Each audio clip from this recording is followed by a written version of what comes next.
Wang is a weak virgin loser who has never had a girlfriend, so he is mocked and ignored by his entire class. But as soon as childhood friend says she has a crush on him, all of his haters show up and beat him up for it. They then throw him off a bridge and leave him to die, but as Wang is drowning, he finds a glowing cube artifact at the bottom of the lake. And after touching it, he is granted unimaginable power, allowing him to take revenge on his bullies and rule the world. But let's take it from the start. Wang is at a high school mixer with all his classmates, and they are all playing Jenga. It's Shen Yao's turn to make a move, but when she locks eyes with Wang, she gets flustered and messes up. As part of the game, anyone who topples the tower is required to reveal a secret, so the group asks Shen Yao to tell them who her crush is. Wang starts smiling as soon as he hears this, so his classmates start teasing him because there's no way Shen Yao could possibly like a plain-looking NPC like him, but to everyone's surprise, including Wang, Shen Yao admits that she really does like him. And she makes it very clear that she's not joking because she has liked him ever since the day they met in middle school. Wang is too stunned because having Shen Yao confess to him is like a dream come true.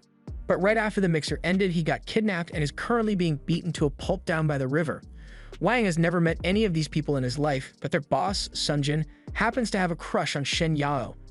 And after learning that Shen Yao likes Wang rather than just taking the L and moving on, he decided to drag Wang down to the river and have his underlings threaten to kill him. Wang recognizes Sunjin as the leader of a notorious gang, and he also recalls hearing that Sunjin would constantly harass Shen Yao. So he realizes what's going on here, but there's nothing he can do against this many opponents. Sunjin then video calls Shen Yao from Wang's phone and tells her to have a look at the pitiful state of her crush. Shen Yao is horrified to see what Sunjin has done to Wang, so Wang yells for Sunjin to leave her out of this because he doesn't want her to worry about him. But Sunjin is intent on making Shen Yao watch Wang's humiliation. He tells Wang that he is a total loser and that he has no right to date someone as perfect as Shen Yao. He then orders Wang to swear that he will never get involved with Shen Yao again, otherwise, Sunjin says he's going to drop him in the river. Now, Wang could take the easy way out and swear that he won't talk to Shen Yao again, but Wang would never betray her like that, so instead he headbutts the guy holding him. To Wang's credit, that was a really solid headbutt, but unfortunately for him, it was so solid that the guy holding him accidentally let go, so Wang ends up falling into the river. Sunjin starts panicking because he never actually planned to kill Wang. He just wanted to scare him a little so he wouldn't steal Shen Yao from him. He frantically calls out for Wang to see if he's alright, but no one answers, so Wang is probably dead. That means Sunjin has just committed murder, and he let Shen Yao witness the entire thing. Meanwhile, inside the water, Wang is currently drowning, but he doesn't bother trying to save himself because if he can't protect the one that he loves, then there's no point in being alive. As his life flashes before his eyes, Wang has a vision of his childhood. He had just run away from a fight and by middle school standards that instantly destroyed all the popularity he used to have. And to really rub it in, he overhears two girls talking about how much of a crybaby they think he is. Hours went by, and as the school day ended, everyone went home, but Wang stayed behind and continued to sulk.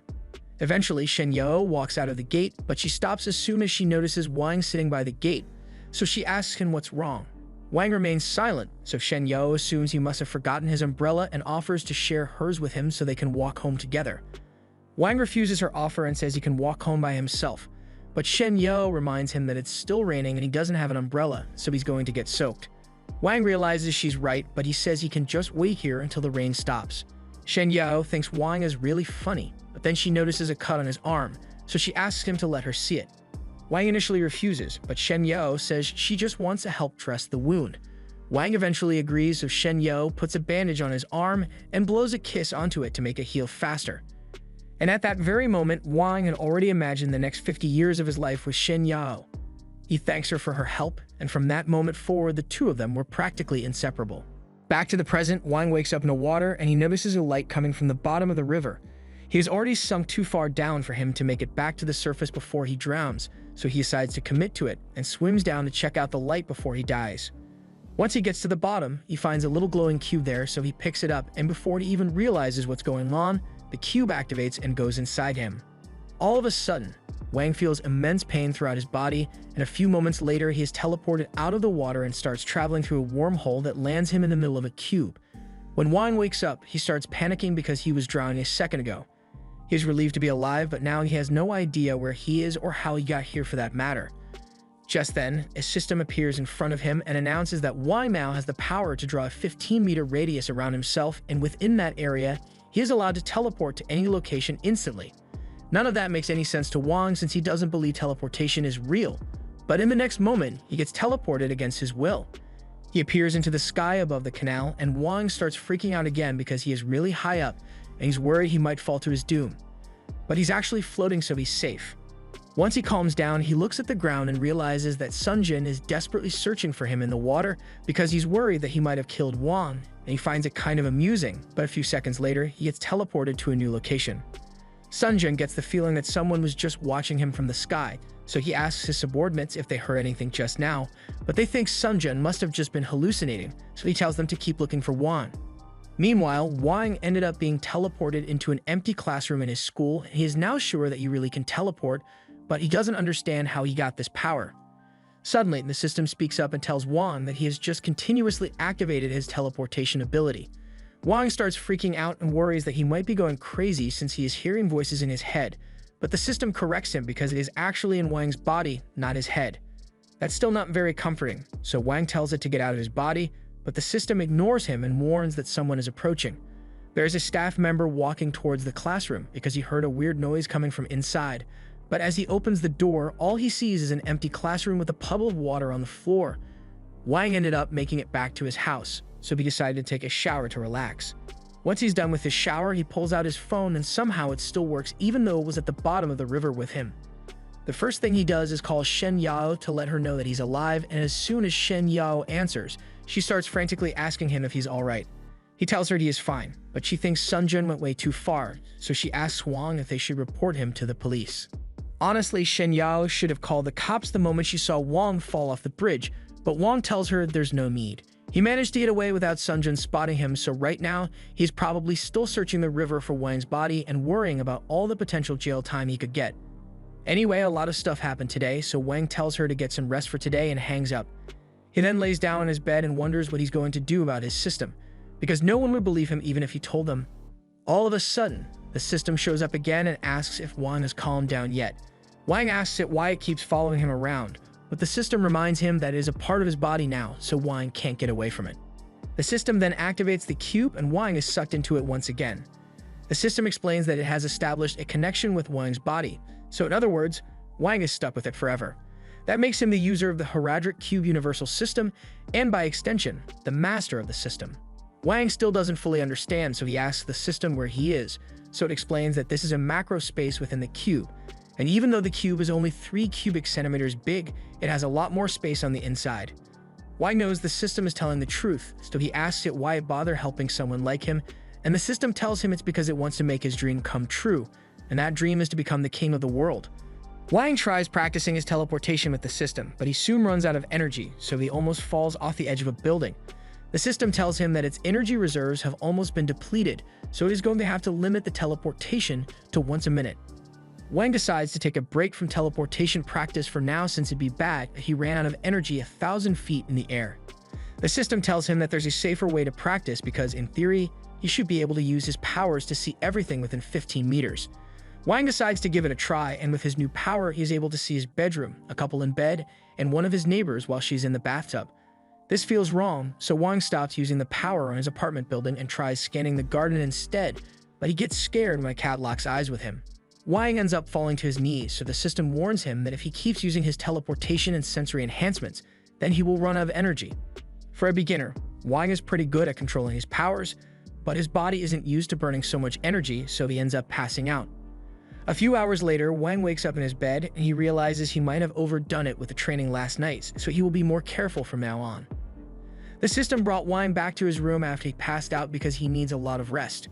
Wang suddenly realizes he can no longer hear the system's voice in his head and asks what's going on. The system explains that staying bonded with Wang's body consumes energy, and he can't let Wang die from energy exhaustion because he would disappear too. That makes sense to Wang, but he's still having a hard time believing that he has superpowers now.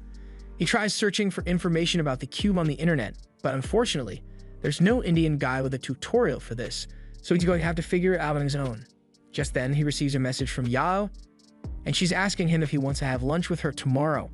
Wang is excited at first, but then he remembers what Sun Jun did to him, and he swears that he will make him regret it.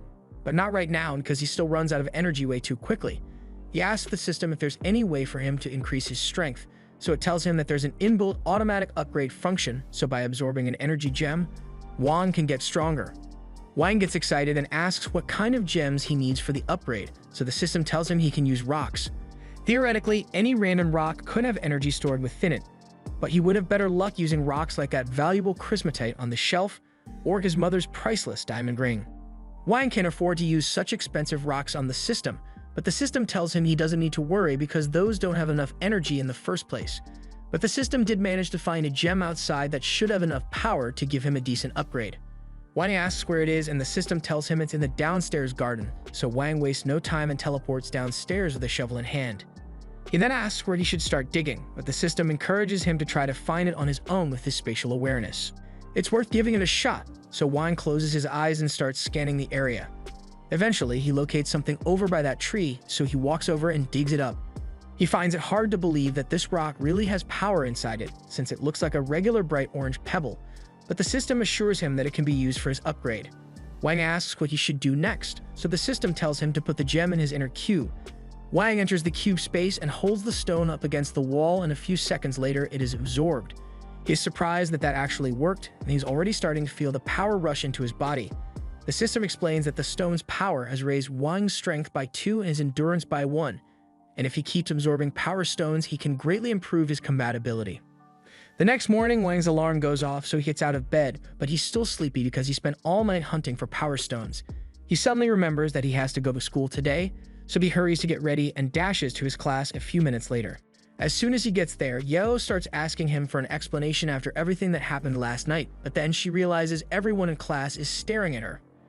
And they still remember her admitting that she likes Wang, so they start teasing her over it. Just then, there's a commotion at the front door because Sun Jun just showed up, and the first thing he did after getting here was order one of his subordinates to kick a random dude in the body. Sun Jun clearly broke into the school because he's after Wang, so Yeo is worried, but Wang tells her to calm down and go back to her seat for now.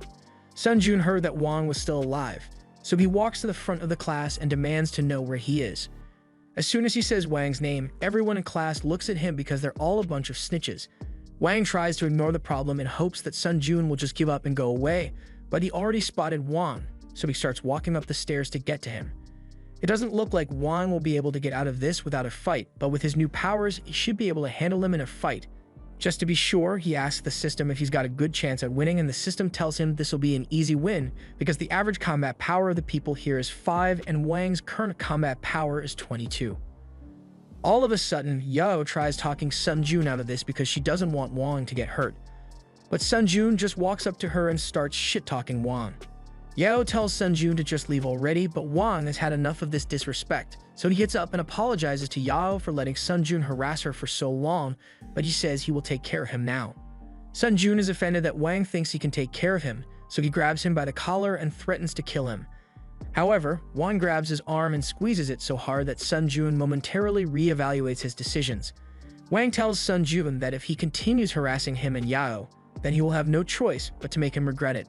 Sun Jun is still trying to figure out what steroids Wang took to have so much strength, but all of a sudden, the class teacher arrives and he tells Sun Jun and his men to get out because they aren't part of this class. Sun Jun doesn't want the teacher to call the police, so he agrees to leave, but before he does, he whispers into Wang's ear and tells him to come to the North City basketball court tonight if he doesn't want Yeo to get hurt. Sun Jun then leaves and Yeo asks Wang to tell her what Sun Jun whispered into his ear, but Wang tells her it wasn't important. Coincidentally, he says his head suddenly started hurting, so he might have to skip class today. Meanwhile, over at the basketball court, Sun Jun still can't wrap his head around how Wang suddenly became strong enough to leave bruises on his wrist, but he chalks it up to a fluke because there's no way he's been hitting the gym that hard, and he swears that he will make Wang pay for humiliating him like that. A little while later, Wang arrives at the basketball court and he demands to know where Sun Jun is. He finds Sun Jun sitting at the top of the bleachers, and Sun Jun laughs because there's no way Wang can escape now. And there's no chance that Wang wins this fight because Sun Jun never planned on having a 1v1, he's gonna jump Wang with his entire gang. The system warns Wang that he might be cooked here because there are 13 opponents here. Wang is still confident in his powers, so he asks the system what his chances of winning are, and to his horror, the system tells him he only has a 20% chance of winning. Wang suddenly doesn't feel so confident anymore, and Sun Jun notices this, so he starts mocking him even more. He gathers all his men and they all stand in front of Wang, but before he begins the beatdown, he says he will give Wang one last chance to apologize and beg for mercy. However, Wang starts insulting Sun Jun and his North City gang for being too scared to fight him one-on-one. He is trying to bait Sun Jun into fighting solo so he has a better chance of winning, and Sun Jun knows this, but he can't let that insult slide, so he's about to swing at Wang. But before he does, one of his men steps out and says he will fight Wang for Sun Jun. Kong is the strongest fighter in Sun Jun's gang, so everyone is sure that Wang stands no chance against him. And even Wang isn't sure he can handle him, so he asks the system to analyze Kang's combat power, but it's only 10, so he shouldn't be too hard to beat. Kong picks up a basketball and gets ready to throw it at Wang, but the system warns him, so he dodges in time. Kong then tries to punch Wang, but he is blocking and weaving like he's a professional fighter. Meanwhile, back in class, Yeo is worried about Wang because he was acting suspicious earlier, and now he won't answer his phone, so she decides to do something about it. Back at the gym, Kang still hasn't managed to land a single hit on Wang yet, and he's starting to wear himself out, so Wang just needs to land the final blow now. Kang charges at Wang again, but Wang is still way too quick for him, so he catches Kang's leg, and from there it's lights out for him because Wang hits him with an electric punch and throws Kang into a wall. The other gang members can't believe that Kang was actually defeated by a nobody like Wang, so they ask Sun Jun what they should do. Sun Jun just laughs and yells that even if Wang was able to defeat Kang, there are still too many of them for him to fight at once, so he will still lose. Wang asks the system if his chances of winning against the gang have gone up at all, and since Kang is still out cold, there's one less person to fight, but Wang's chances of winning are still only 30%, so he may be in real trouble now. He has no choice but to fight them all at once, so Wang gets into position and starts fending off their attacks, but he can't keep up with all of them, so he gets kicked from behind. Wang took that kick personally, so he turns around and erases the guy's entire future generation in one kick. He then throws him in front of Sun Jun, and Sun Jun is starting to get worried, so he tells everyone to surround Wang immediately. Wang can't let himself get cornered, so he flips onto the bleachers and starts running to create some distance between them. He then jumps down and leg sweeps one guy, but in the process, he gets grabbed from behind. He tries to get the guy off of him, but before he knows it, he gets kicked in the gut and knocked to the ground. That kick really hurt, but Wang isn't going to let them catch him off guard again, so he stands ready to face them all at once. At first, he is overwhelmed by their constant attacks, but this time, he can sense the sneak attack coming, so he dodges it and catches the leg of the guy who gut kicked him. He then swings the guy around and throws him straight into Sun Jun's face, and Sun Jun is finally starting to realize just how terrifying Wang's strength is. Wang then starts walking over to Sun Jun, but the system warns him that he needs to take a break because he has almost exhausted all his energy. In his current state, there's no way he could beat Sun Jun in a fight, but even if it's just a bluff, Wang still wants to scare Sun Jun enough so he never causes trouble for Yao again. Just then, the boss of the South City gang shows up, and he's here to make fun of Sun Jun and the North City gang for losing a fight against a single dude. He tells Sun Jun that if he can't beat up one guy, then he has no right to call himself the boss of the North City gang, so he should just give up already, but Wang interrupts him mid-sentence. He can tell that there is clearly some pre-existing beef between the North and South City gangs, but that's got nothing to do with him, so he doesn't want to get involved. However, even though Huan has never met Wang before and has no idea why he was fighting Sun Jun, he decides to send his subordinates to beat him up just to prove a point. The system warns Wang that he stands no chance of beating them in a head-on fight with his current energy levels, so Wang has to run for his life. Wang asks the system to teleport him, but since he is low on energy, he has to wait for the cooldown, so he keeps running until he makes it to the side of the stair. The cooldown is over, so he can finally teleport again, and the first thing he does is turn off all the lights. While everyone is fumbling around in the dark, Wang teleports behind them, and after staring Huan straight in the face, Wang slams him into the ground. He then proceeds to beat up every single member of Huan's gang, so by the time the lights are turned back on, Wang is the only one left standing, so Sun Jun is even more terrified of him now. All of a sudden, they hear a man yelling from outside the gym, and it looks like Yao called the cops because she was worried about Wang. The police are currently trying to get through the locked doors, and Yao asks them to please hurry because her friend might be in danger in there. Wang won't be able to get out of the building without being spotted, and he doesn't want to get in trouble for fighting, so he needs to come up with something quickly. He looks over at Sun Jun and teleports in front of him, so Sun Jun gets on his knees and starts begging for forgiveness. This gives Wang a good idea, so he says he will forgive Sun Jun, but only on one condition. As the police finally get the door open, they see Sun Jun holding Wang by the collar and pretending to punch him. Sun Jun and Huan end up getting in trouble for starting a group fight in the gym, but Wang got away scot-free because he convinced the cops that he was an innocent bystander who got caught up in the crossfire. He also made Sun Jun promise to never bother Yao again, so that problem is solved. But that fight made Wang understand that there are limits to his power, so he needs to get stronger as soon as possible. And to do that, he needs to find more power gems.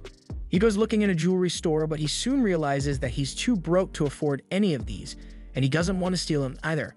He briefly considers getting a sugar mama so he can afford to buy the gems, but that's not worth it. So Wang decides to go out and look for power gems in the wild.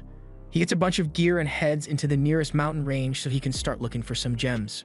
And he does find some, but one is under a giant rock, one is at the bottom of a lake, and another one is stuck 15 meters underground, so there's no way Wang could get to it on his own. Just then, the system alerts Wang because it has just located a cave underground and adds a lot of power stone energy in it. Wang is curious, so he tries teleporting into the cave. But for some reason, even though it is within range, he can't get in. The system explains that if an area is completely sealed off, then Wang can't teleport inside. To teleport into the cave, he would need at least a 1 centimeter gap to get in, but Wang doesn't have the strength to dig all the way down there. He thinks about it for a second, and if all he needs is to be close to a gap in the cave, he should probably be able to find one near the lake. The water is bound to have eroded the ground, so after scanning, he finds a tiny gap that leads into the cave. Once he is teleported into the cave, he falls over because he wasn't expecting the floor here to be so slippery. He takes out his flashlight and starts looking around the cave to see if he can find anything, but all he sees is a random frog. All of a sudden, the system informs Wang that it has detected power stones directly in front of him, but there's nothing but a wall here, so Wang gets incredibly frustrated. After all the trouble he went through to get down here, he still can't get to the power stones, but then he feels a gust of wind on his face. He realizes that if there's wind, there must be a hole somewhere. As soon as he finds the gap, Wang teleports inside. After teleporting through the gap, Wang finds himself in an entirely new section of the cave.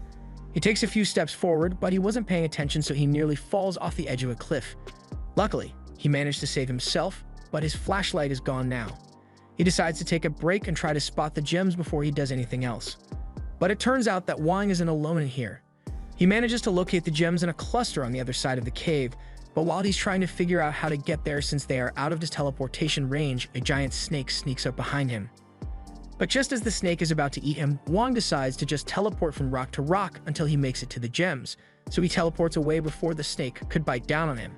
He still hasn't realized that there's a snake in this tunnel, so he decides to walk the rest of the way while he waits for his teleportation cooldown to end.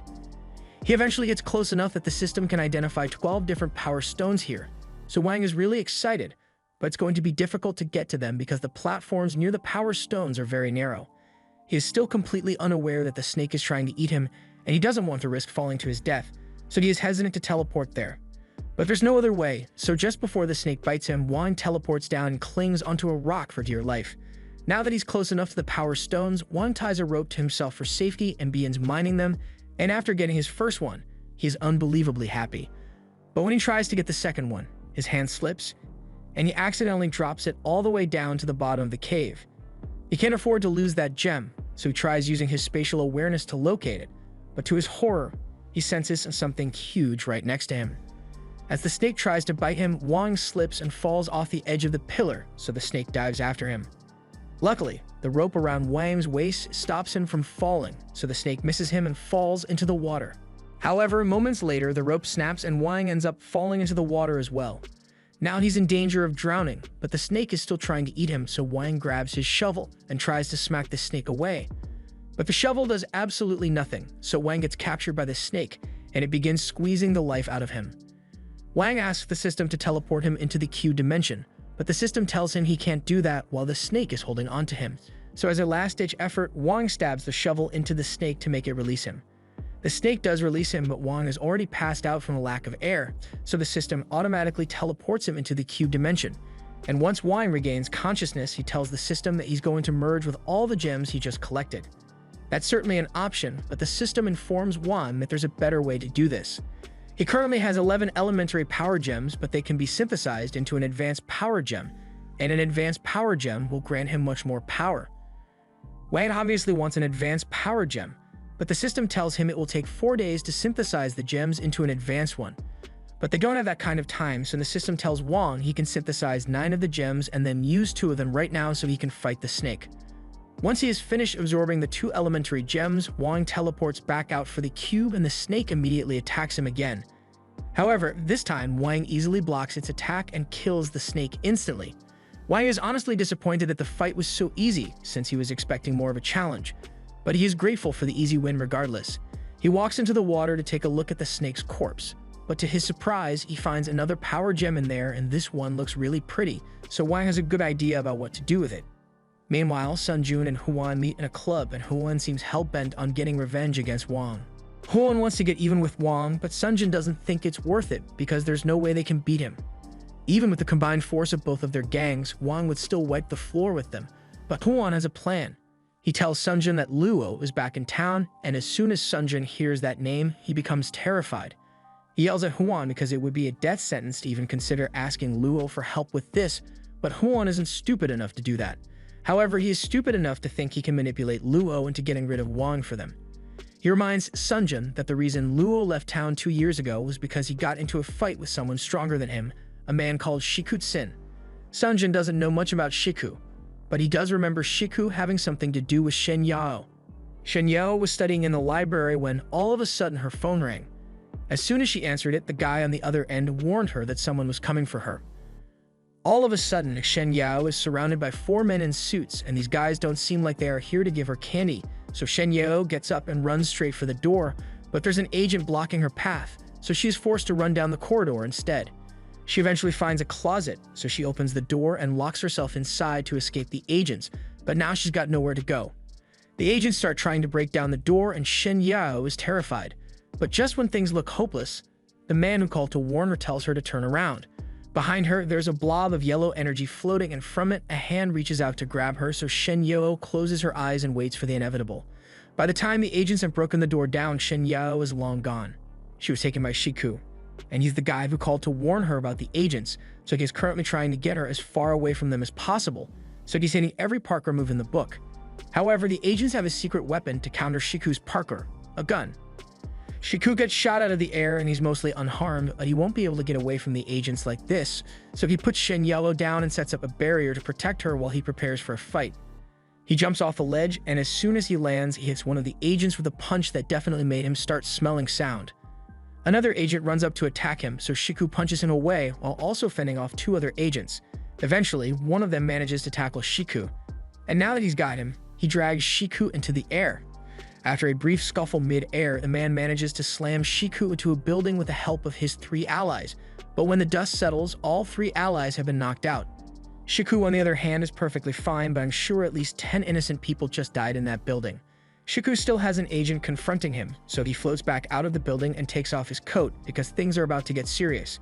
The agent is tired of wasting time, so he decides to go all out and picks up a second building to use as a projectile. The people in that building are probably wishing they called in sick for work right about now, but there's nothing they can do as the agent throws the building at Shiku. But without even breaking a sweat, Shiku catches the building with his powers, breaks it apart, and throws the blocks back at the agent. The agent tries to defend himself, but Shiku simply compressed all the blocks until a massive explosion occurs that sends Shiku and the agent to a mirrored version of the world. Shiku is annoyed that things turned out like this because it's going to cause a lot of trouble for him, and he still has to deal with the agent first. The agent pulls out his gun and aims it at Shiku, and I'm not sure what he thinks a gun is going to do when Shiku just caught a building a minute ago, but none of it matters because the gun doesn't work in this dimension and Shiku is out of time anyway. The yellow energy begins to surround Shiku, and as it does, it knocks the agent backward into the water. Time then begins to rewind, and Shiku hopes that things can turn out differently in the next loop. Eventually, everything goes back to normal, and Shen Yao wakes up back at her desk in the library.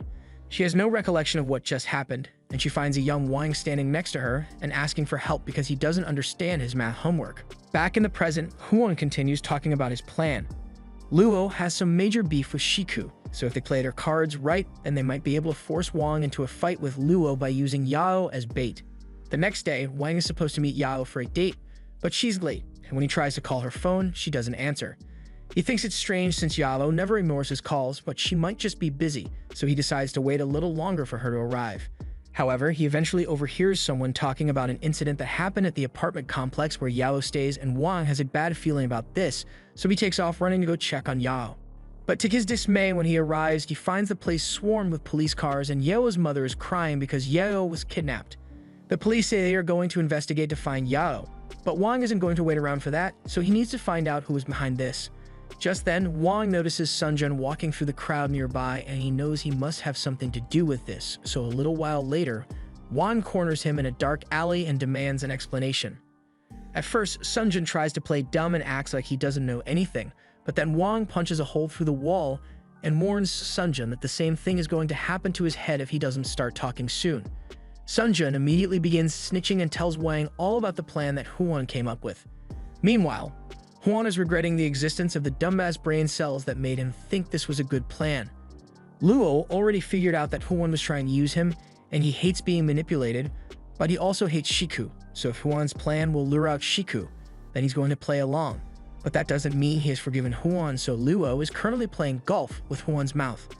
Shen Yao is currently tied up in the corner of the room, and she is terrified after seeing what Luo just did to Huan, so she tries to avoid eye contact. But then he walks straight up to her.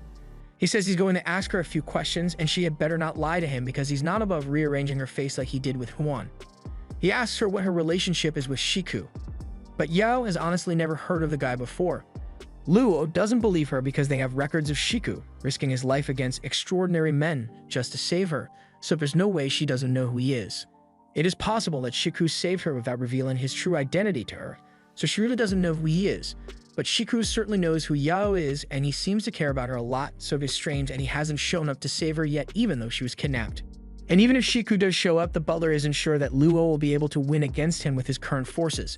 Luo thinks that's absurd because he spent a ton of money hiring a bunch of professional fighters for his revenge, but even so, they don't know how strong Shiku truly is, so the butler isn't sure they would win against him. And it may not be a wise decision to kill or even hurt Yao until they have a plan to deal with Shiku. Luo understands what he's saying, so he calms down and agrees to leave Yao alone for now and leaves the room. Meanwhile, Sun Jun has just finished explaining how Huan convinced Luo to kidnap Yao because of her connection to Shiku's sin. Wang doesn't understand any of it though, so he asks Sun Jun who this Shiku guy is and why Luo believes he can use Yao to lure him out. Sun Jun reminds Wang of the incident that happened to Shen Yao several years ago when she was nearly kidnapped. The public story is that a random Good Samaritan saved her, but in reality that man was Shiku. Since that day, many people have tried to find him, but none succeeded because Shiku never leaves traces of his presence behind, except one time when he showed up and broke 2 of Luo's fingers. Ever since that day, Luo has been hell-bent on finding Shiku so he can get his revenge. Huan decided to use this to his advantage and gave Luo some information so he would kidnap Yao, but to be clear, Sun Jun was against the plan from the start, so he had nothing to do with it.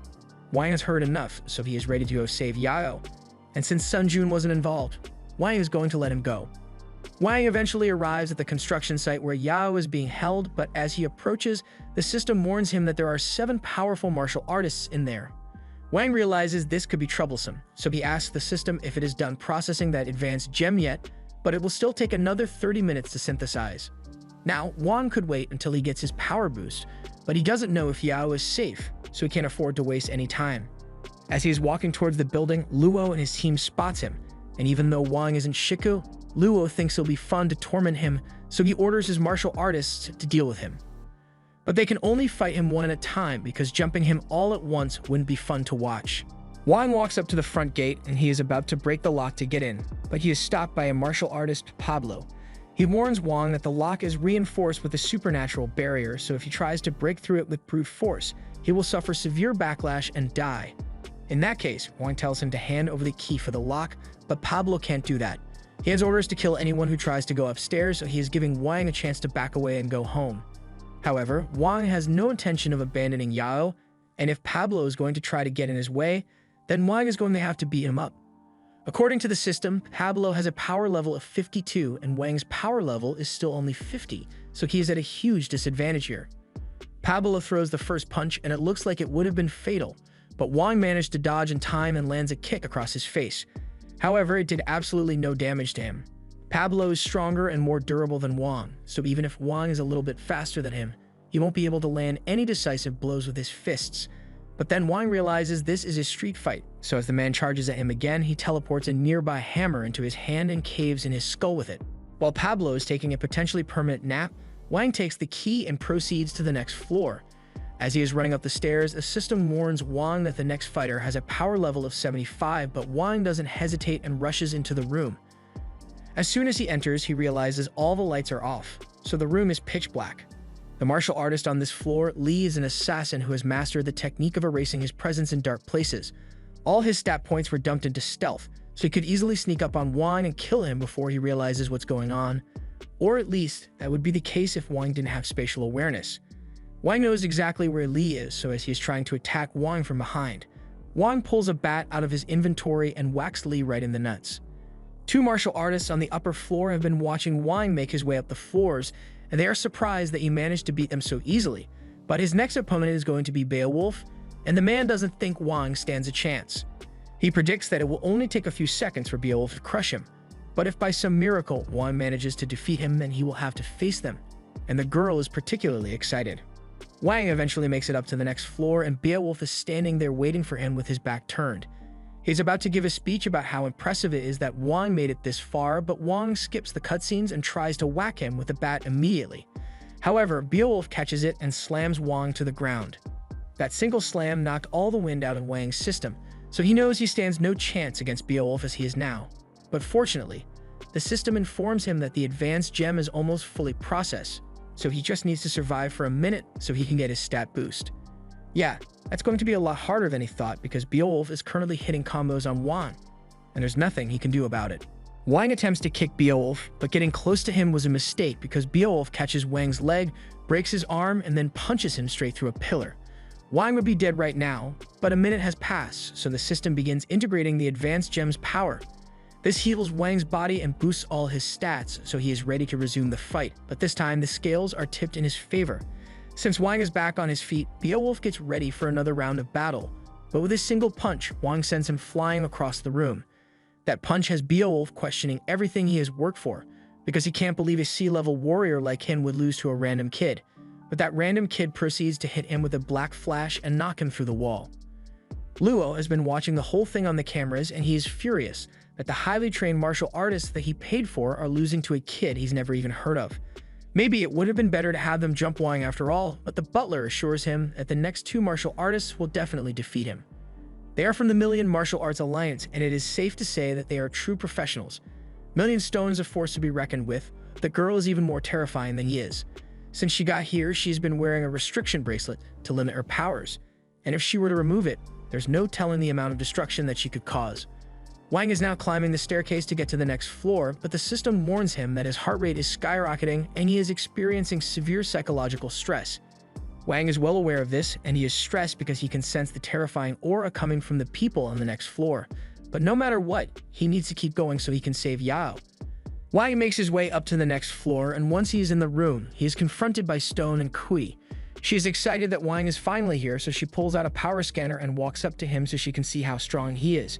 However, to her surprise, the scanner says Wang has an EF wavelength of 0. Whatever that means, he's not a superhuman, at least by EF standards. Meanwhile, Stone analyzes the surveillance footage from Wang's previous fights, and from what he sees, it doesn't look like Wang is a cultivator either because he has no internal power, and the only fighting technique he seems to know is the left-right goodnight. Wang has been fighting with nothing but pure physical strength, so Kui believes he must be a body refiner, and now she's even more excited because defeating a body refiner will definitely boost her power. Wang has absolutely no idea what's going on, but after Kui finally regains her composure, she apologizes for being so rude and properly introduces herself. She tells him her name is Kui Jilin, but he can call her darling if he wants. Wang still doesn't understand why she's so excited to meet him, but since she's introducing herself, he does the same and shakes her hand. However, that was a mistake because Kui grips his hand tightly so he can't get away, and while Wang was distracted by her lips, she punches him square in the face. Wang is a believer of equal rights and equal lefts, so he swings back and uppercuts Kui as revenge. But unfortunately, she's actually into that stuff, so getting punched just made her excited. Wang wants nothing to do with this level of crazy, so he pulls his hand away from Kui and calls her a pervert. She doesn't deny the accusations, but she wants to have more fun with Wang, so she charges at him and starts punching him over and over in the gut. Wang tries to stop her by grabbing her hair, but then she says, "Harder, daddy," and Wang is caught off guard that she is able to kick him across the room. And then she starts walking over to him with a devious look in her eyes. Stone tells Wang that he's no match for Kui, so he should start saying his final prayers before she kills him. However, Kui doesn't even give him a chance to respond before she sidekicks him into a pillar. That last kick really took the wind out of him, but when he looks up at Kui, she looks like she's taunting him to fight back, so he gets up and decides to go all out against her. He punches Kui straight in the face, but even with blood coming out of her nose, she's still smiling because she loves the pain. She tells Wang to keep going, and to motivate him a little, she starts attacking him again, so Wang has no choice but to hit her with a left-right combo over and over. And she's loving every second of it. Kui is usually weird, but she's acting weirder than usual, so Stone is starting to get worried. Once Wang is done punching Kui, she tells him she's disappointed that this is all he can do, and then she roundhouse kicks him to the floor. She is about to activate her powers, but Stone stops her and says it's too dangerous to do that here. However, she doesn't listen to him because if she consumes Wang's energy, it will make her a lot stronger, and she needs the power to make sure she and Stone can be free together. Kui jumps up and slashes at Wang's arm with her claws, and he couldn't defend himself in time, so now he's bleeding. He jumps back to create some distance, but then he loses sight of Kui, so she manages to sneak up on him, and she's still doing freaky shit because she grabs Wang's arm and starts licking his blood. Wang knocks her off, and he doesn't want her to lick him like that again, so he pulls a staff out of his inventory and desperately tries to use it to keep her away. But she's too strong for him, so he ends up getting knocked back into a wall. Kui outclasses Wang in both speed and strength, so he really needs to lock in if he's going to survive. As Kui charges at him again, Wang just barely manages to dodge as she slashes at his throat, but it looks like he just got lucky dodging her last attack because when he tries to counterattack her, she vanishes and reappears behind him. She then wraps her arms and legs around Wang and takes a huge bite out of his shoulder. By the time he finally gets her off his back, Kui has already gotten a mouthful of Wang's blood, and it's the best thing she has ever tasted. The energy she absorbs from Wang's blood is so pure that it instantly makes her level up, so she's about to lose control. However, Stone can't let that happen, so before she attacks Wang again, he shoots a paralysis needle at her. The needle knocks Kui out, and Wang is low-key pissing himself because he totally would have died if Stone didn't stop Kui just then. Stone can't believe Wang's energy was pure enough to make Kui lose control after one gulp, but he needs to act fast to make sure she recovers. He performs an acupuncture technique that undoes Kui's partial beast transformation, so her condition becomes stable. Wang isn't sure what's going on, but he knows he stands no chance against Kui, and if Stone is anything like her, it would be hard for Wang to survive fighting him. However, Stone seems to be distracted since he is taking care of Kui, so Wang tries to use the opportunity to go grab a brick and smack Stone over the head with it. However, Stone spots him trying to sneak across the room, so he uses his powers to shoot a gust of air at Wang. Wang gets blown back by the attack, and he couldn't even see it coming, so fighting Stone is going to be a lot tougher than he thought. Stone wants to finish Wang off quickly so he can get back to treating Kui, so he launches a wind slash at Wang. And normally he wouldn't have been able to dodge it, but the system warned him at the last second, so Wang manages to evade it. Stone is about to launch another attack, but Kui starts losing control again, so he has to go attend to her. He can't deal with Wang and treat Kui at the same time, so Stone tells Wang to just go save his friend already. Wang asks if this means Stone is giving up, but Stone is from the Million Alliance, and the members of the Million Alliance aren't allowed to give up. He says he just wants to call a truce, and Wang knows this is the only way he makes it out of this alive, but there's no guarantee that Stone won't attack him once he drops his guard, so he has to bluff a little. He tells Stone that if he doesn't admit defeat, then that means they have to keep fighting, and Stone knows he could definitely beat Wang's ass. But he can't afford to leave Kui's side right now. He takes a coin out of his pocket and explains that this is a million coin, the greatest symbol of honor that a member of the Million Alliance can hold. He makes a cut on his finger and lets a drop of his blood land on the coin, and with it, he swears his blood oath.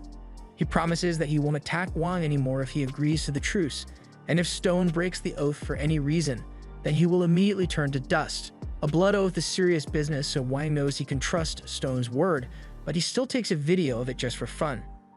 Wang is really starting to get on Stone's nerves, but he already made the oath, so he just hands Wang the coin and tells him to leave already.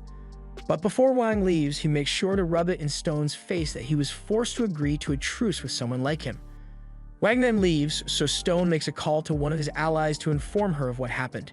He tells Misha that he is canceling the current training mission, and she is surprised to hear that, so she asks him if something bad happened. Stone explains that Kui got into a bit of an accident, so she's currently unconscious. He can't explain the details over the phone, and so he asks Misha to meet up with him soon. However, All of a sudden, Misha's comms go quiet. Stone starts calling out to her to see if she's alright, but Misha is currently unconscious on a rooftop, and the one who attacked her is Shiku.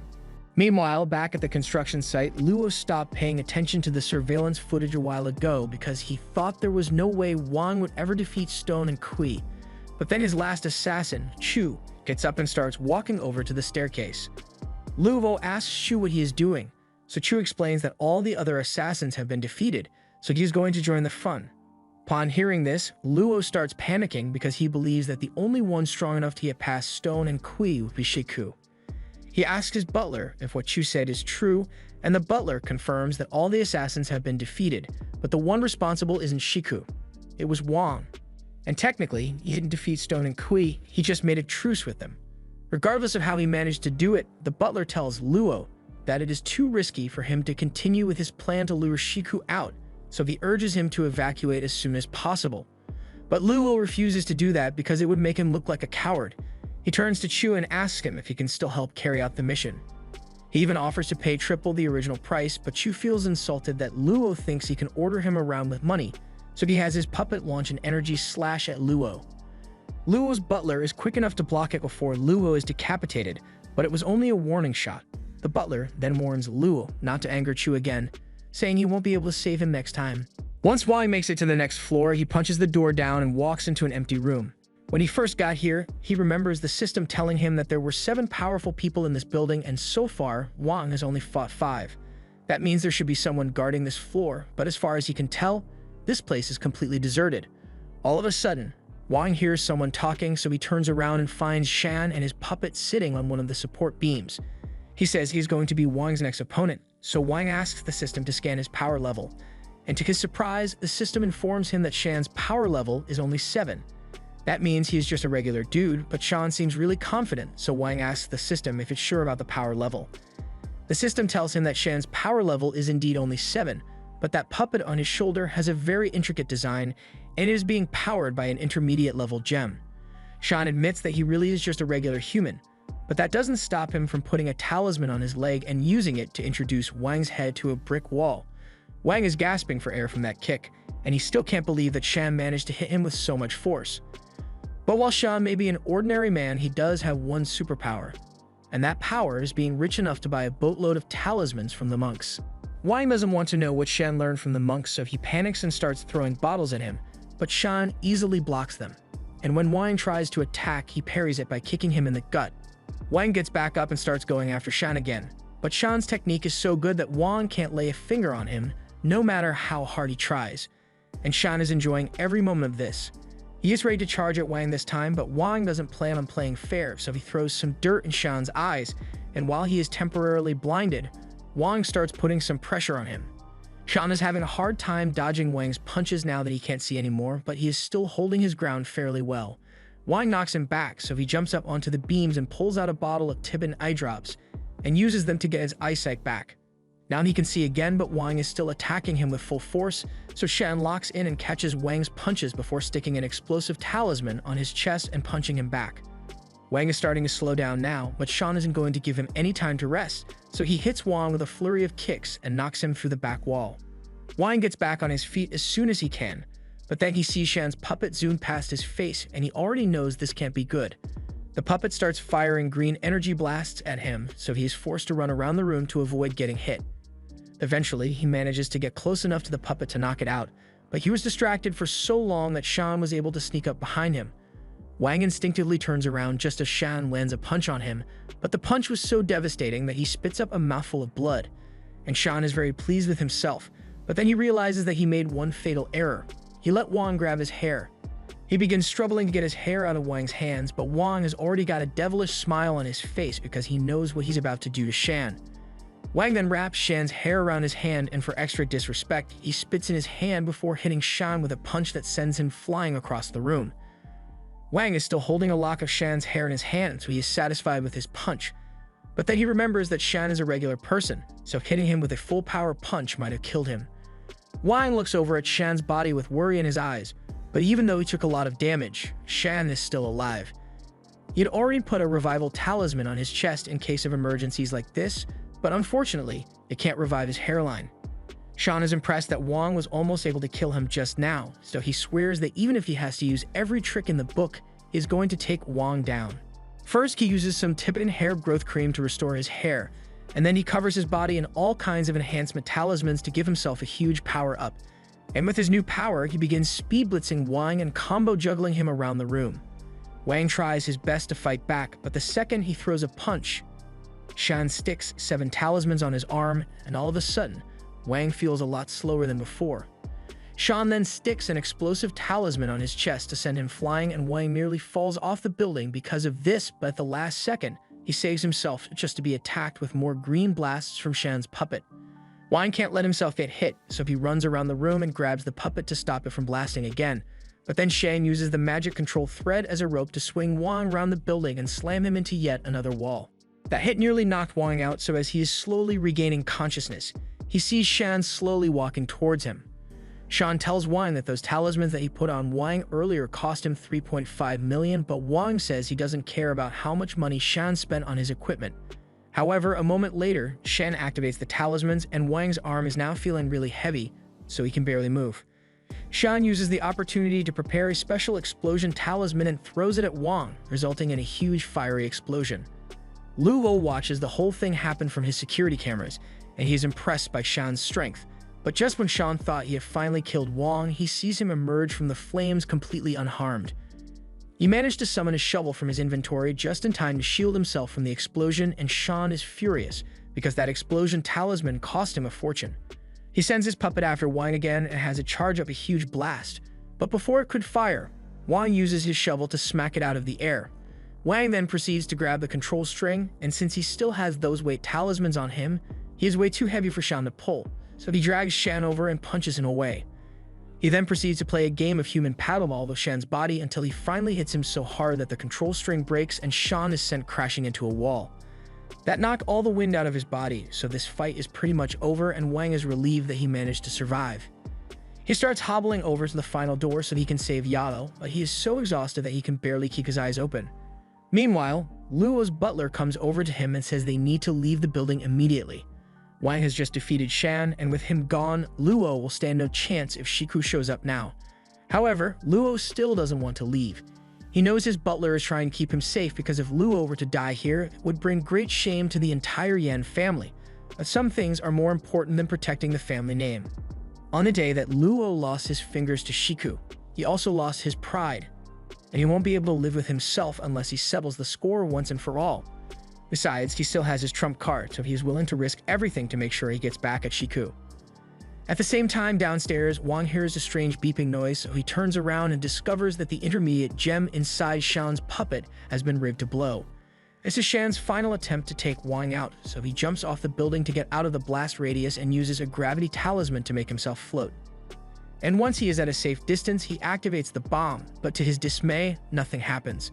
Just then, Wang jumps after him and Shan can't handle another all-out fight, so he's forced to use his explosive talismans to keep him away. The explosion knocks Wang off course, but he grabs onto a nearby crane and uses it to swing back at Shan. In the meantime, Shan throws a bunch of gravity talismans on some falling rubbles and uses one as a platform, while he throws the rest at Wang. Wang ends up falling through the air until he crash lands on one of the rocks, so Shan places some explosive talismans on another rock and throws it at Wang. But just as he triggers the explosion, Wang takes out his shovel and uses it to place the rock under his feet. The rock then explodes and sends Wang flying straight at Shan. So Shan starts pulling the rest of the explosive debris back to take Wang out. And it works because Wang gets knocked out by the explosion, then he sees a vision of Yao and he remembers that he's fighting to save her. He suddenly wakes up and with all the power he has left in his body, he punches Shan straight into the ground with no regard for his safety. There's no way Shan is getting back up from that, and frankly, Wang probably would have died too, but at the last second, the system pulled him into the Q space, so he is still in one piece. Wang eventually wakes up, and the only thing on his mind is Yao's safety. The system informs him that Shan's energy suddenly disappeared at the moment of impact, so it is possible that he teleported away to save himself, leaving only his clothes behind. It's annoying that Shan is still out there, but Wang doesn't have time to worry about that because he still needs to go make sure Yao is alright. He makes his way back up the building, and when he gets to the top floor, he starts calling out for Yao. While searching, he finds Huan cowering in the corner, and he remembers that this whole thing started because of Huan, so he threatens to end him if Yao is hurt in any way. Huang begins begging for his life, so Wang demands to know where Yao is being held. Huang points over to a boarded-up wall, and Wang finds Yao inside, so he starts tearing down the planks so he can get to her. Yao begins shaking her head as if to tell him to stay away, but Wang fails to notice this, because he is so focused on freeing her. After he's done untying her, Yao takes the tape off her mouth and tells Wang that Luo strapped a bomb to the bottom of this chair, and if she gets up, it will go off immediately. She tells him to leave her and save himself, but Wang has had to deal with explosions all day, so a little bomb shouldn't be a problem for him. However, just as he is about to rip the bomb off Yao's chair, Luo sneaks up and blocks the entrance to the room with an iron door. The entire room is also covered in talismans that Shan created, so Wang won't be able to teleport out of here.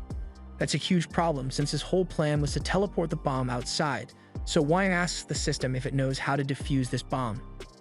The system tells him he can't stop the bomb from blowing up, so Wang comes up with an idea and stores the bomb in his Q space. This way, even if the bomb goes off, it won't hurt Yao, so Wang tells her everything's alright now. Yao hugs Wang because she was really worried about him, and Wang is so happy that he was able to protect her. But once the bomb goes off inside the Q space, Yao is horrified as Wang's blood splatters across her face. Wang falls to the floor in a comatose state, and Yao desperately tries to wake him up. Meanwhile, Luo is frustrated that the bomb didn't kill Yao as he had planned, but he has come too far to let it all go to waste, so while Wang is still unconscious, Luo enters the room with a gun and shoots Yao in the back twice. Luo's butler then comes over and informs him that Shiku is here, so they need to leave immediately. Luo and his butler start running away, leaving Wang and Yao to die. Wang managed to survive the explosion, but he is still dazed and confused, so he has no idea what just happened. However, reality hits him like a truck once he looks at his hand and realizes that it is covered in Yao's blood. He tries to push through the pain so he can get Yao to a hospital, but at that moment, Shiku appears and he tells Wang that he won't be able to save Yao. Shiku teleports Yao out of Wang's arms and prepares to take her away. Wang has no idea who Shiku is, so for all he knows, a random guy just showed up and jumped out a window with Yao in his arms. He rushes to the window and looks down thinking Yao might have died from the fall, but to his surprise, he sees Shiku floating in the air. Shiku says that he is the reason all of this happened in the first place, so he plans to take care of it, and with that, he teleports away with Yao in his arms, leaving Wang devastated. Since Shiku took Yao, her parents still have no idea where she is, so they are absolutely devastated. And so is Wang because he personally blames himself for not being strong enough to protect her. Now not only is Yao gone, but the cube isn't responding to him anymore, so he truly is powerless. He can still use his teleportation, but his strength has practically been reset as a result of the damage, so there's no hope of him rescuing Yao. Just then, a car pulls up behind Wang, and a woman steps out with an umbrella. She walks up to Wang and says she wants to have a little chat, but Wang isn't in the mood, so he completely ignores her. She then tells him that she knows where he can find Luo, and this gets Wang's attention, since he still has to get revenge on Luo for shooting Yao in the back. He asks her to tell him where Luo is immediately, and she intends to, but first, she needs Wang to come with her. She takes Wang to a restaurant, and as soon as the two of them sit down, Wang once again asks her to tell him where Luo is. However, she has one question she would like to ask Wang before she gives him any information. Wang agrees to listen to her, so she starts by asking why he thinks superhuman abilities aren't public knowledge despite all the chaos and destruction they can cause. Wang assumes the extraordinary people are just good at covering their tracks, but the woman tells him he is wrong. She explains that there's actually an organization in charge of covering up all evidence of superhuman activities, although Wang says he doesn't really care. She tells him that he should start caring because she has been protecting him from the shadows for a long time now, but Wang finds it funny that she would claim to be protecting him when she has 3 dudes in the back ready to shoot him at any moment. Mu panics a little after realizing that Wang is onto her, so she reaches for the gun in her skirt. However, Wang is already aware of the gun thanks to his spatial awareness, so he tells her to be very careful about her next move. He tells her he doesn't intend to fight her, but he also doesn't appreciate having guns pointed at him. Mu calms down and asks Wang if he doubts her claim that there's an organization in charge of managing the superhumans, but Wang actually believes that part. He hadn't put much thought into it until now, but the fact that there are so many superhumans in the world means there must also be an organization in charge of handling them. However, he doesn't understand what Mu wants with him. Mu explains that a newly awakened superhuman like Wang is in serious danger of being targeted by other superhumans, which is why she has been going to great lengths to keep him safe. But in exchange, she would like him to return the favor and help her out a little. Wang sees where this is going, so he asks her if she wants him to be a mercenary like the other 2 back there. Although after scanning through power levels, Wang realizes that they are below sea level, so they are nowhere near him in terms of strength. One of Mu's subordinates warns her that Wang is already above B level in terms of strength, so it might be too risky to ask him for help. She is aware of the risks, but Wang would be a valuable asset, so she tells him he just needs to complete 3 missions for her, and then she'll give him the information on Luo. Wang is fine with doing missions for her, but only on the condition that she also gives him information on Shiku, and to his surprise, Mu agrees without a second thought. She slides a folder across the table and tells Wang this will be his first mission. He's going to be acting as a bodyguard for a person of interest, but Wang doesn't like the sound of that because it probably means he's going to have to skip a lot of classes. Mu assures him that he doesn't need to worry because the job will only take 1 day. He will be working as a bodyguard in State H, and he will be paid 50,000 for the job, which is a lot higher than what Wang was expecting.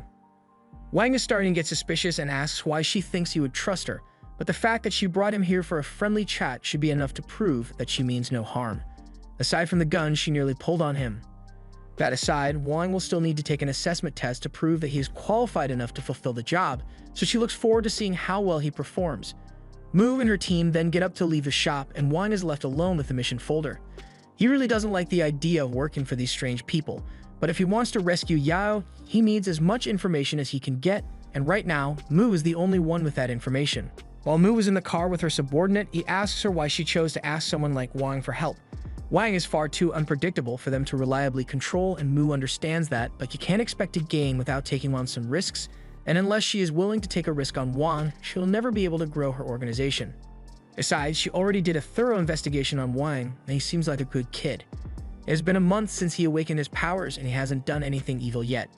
He also managed to fight off several B-level fighters, which is why he is classified as B-level in their records, but she has a feeling that he is capable of so much more. The entire time, Wang has been eavesdropping on the conversation since he placed his cube on Mu's car and is hiding in the subspace. He now knows that Mu is just using him for her personal gain, and he is a little relieved since it'll be easier to deal with her if all she wants is to use Wang to raise her organization's reputation. However, as he continues listening, he hears Mu's subordinate ask her if she really intends to give Wang all the information they have on Luo, since if people find out that they leaked info like that, it might cause trouble for them. Mu tells him not to worry because she already thought about that, and since Wang doesn't know anything about the Luo family, she can just give him some non-classified information to get him off their backs. After hearing this, Wang is enraged because Mu is trying to play him for a fool.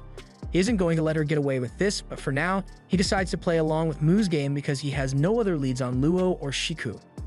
The next day, Wang heads to the location for his assessment, but he is starting to get confused because the GPS he got from Mu just led him to a random forest. He is starting to wonder if he might be lost, but then he spots a house hidden among the trees, and as he approaches, the front gate opens for him. Inside the mansion, several other fighters have already gathered, and they are all here for their assessment just like Wang, and a few minutes after he arrives, a man steps in front of everyone and tells them that the assessment is about to begin. His name is Shu, and he tells all the participants that for them to be chosen for the bodyguard role, they need to be loyal, observant, quick, and strong. As such, the tests will be used to grade their suitability for the role, and the first test will require them to demonstrate their observation skills. The first test room is basically a casino, and the rules are simple. Each contestant will be given 5 chips to play with, and they are required to obtain 10 chips to advance to the next level. And stealing is strictly forbidden, so chips can only be obtained by winning games against your competitors. Wang wasn't expecting a test like this, but he is glad he doesn't have to fight anyone here. The only problem now is he has no idea how to win chips in this game. A man walks up beside him and says all he would need to do is win 5 more chips to advance, but it's obviously not going to be that simple. He advises Wang to stay away from all the slot machines since even regular casinos raid their slot machines, so there's no way either of them could win a jackpot here. Statistically, a game of high-low should give him the good chance of success, but even the card games here are rigged, so playing against the house will almost always guarantee a loss. With that said, he has a proposal to make to Wang, but he suddenly realizes that Wang left a couple of minutes ago to find a game he can win. Meanwhile, Wang is walking around the casino when he happens to find a game that requires you to find a coin hidden under a cup. The guy who was playing just now lost all of his chips to the cube attendant, and Wang can tell that there's a scam here, but he's not sure what it is yet. Just then, the man from before comes over and asks him if he would like to place a bet against him in the cup game. Wang asks him if he's sure he wants to do that since it seems like something fishy is going on here, but the guy thinks Wang is a novice, so as long as he bets against Wang, there's no way he can lose. He begins taunting Wang and asks him if he is scared, but this game is actually perfect for him since he has spatial awareness, so Wang eventually accepts the man's challenge. He throws all of his chips on the table and says he's going all in, so the man does the same, thinking he's going to win all of Wang's chips. The other guy is doing his best to keep track of the cups with his eyes, but by the time the lady is done shuffling, Wang smiles because he finally figured out what the scam here is. The lady asks the players to make their guesses, and the man is sure the coin must be under the left cup, but when it's Wang's turn to guess, he says the coin is in the lady's hand.